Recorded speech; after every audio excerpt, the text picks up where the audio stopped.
ਉਹ ਬਿੱਲੋ ਨੀ ਇਹ ਜੱਟ ਮਹਿਕਮਾ ਪੂਰਾ ਫੱਟੇ ਚੱਕ ਮਹਿਕਮਾ ਤੇਰੇ ਸ਼ਹਿਰ ਵਿੱਚ ਖੌਫ ਯਾਰ ਦਾ ਆਉਂਦਾ ਫਿਰੇ ਤੱਕ ਮਹਿਕਮਾ ਸੋਚ ਤੋਂ ਵੀ ਬਾਹਰ ਚੱਲਦੇ ਨਾਲ ਜਿਹੜੇ ਯਾਰ ਚੱਲਦੇ ਕਾਲੇ ਕਾਰੋਬਾਰ ਚੱਲਦੇ ਤੇ ਦਿੰਦਾ ਨਹੀਂ ਉਹ ਫੱਕ ਮਹਿਕਮਾ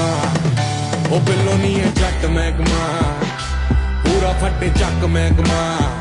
ਤੇਰੇ ਸ਼ਹਿਰ ਵਿੱਚ ਖੌਫ ਯਾਰ ਦਾ ਆਉਂਦਾ ਫਿਰੇ ਤੱਕ ਮਹਿਕਮਾ ਉਹ ਬਿੱਲੋ ਨੀ ਇਹ ਜੱਟ ਮਹਿਕਮਾ ਪੂਰਾ ਫੱਟੇ ਚੱਕ ਮਹਿਕਮਾ ਤੇਰੇ ਸ਼ਹਿਰ ਵਿੱਚ ਖੌਫ ਯਾਰ ਦਾ ਆਉਂਦਾ ਫਿਰੇ ਤੱਕ ਮਹਿਕਮਾ ਯਾਰੀ ਬਾਹਮਣ ਨਾ ਪੱਕੀ ਜੱਟ ਦੀ ਕਾਲੀ ਕੈੜੀ ਲੱਕੀ ਜੱਟ ਦੀ